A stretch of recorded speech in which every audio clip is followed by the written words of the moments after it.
Prefer power. Mastering preferences in English. Hello everyone and welcome to another lesson in our series on expressing likes in English. Today, we are going to focus on the word prefer. It's a very common and useful word that you can use to express your preferences. So, without any further ado, let's jump right into it. In English, prefer is a verb that we use when we like one thing more than another. When you prefer something, it means you choose it over something else because it is more desirable to you. This could apply to anything: food, sports, activities, people, places, etc. Using prefer is fairly straightforward. You simply follow it with a noun, or a gerund, a verb ending in ing that acts as a noun, or an infinitive, to plus verb. Let's look at a few examples. I prefer coffee to tea. Noun: I prefer reading to watching TV. Gerund: I prefer to read than to watch TV.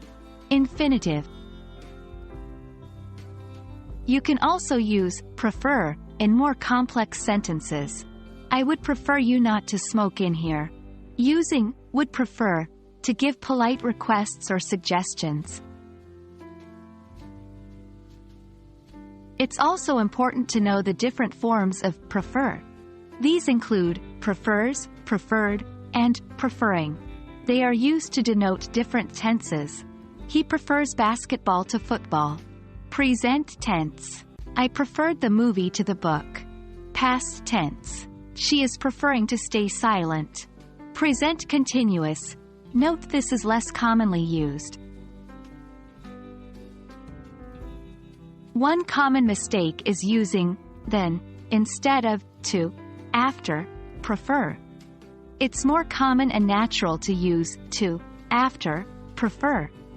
For example, I prefer coffee to tea is correct, while I prefer coffee than tea is not. And that wraps up our lesson on prefer.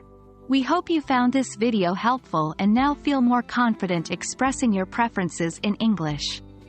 Remember, practice is key, so try to use prefer in your daily conversations. See you in the next lesson.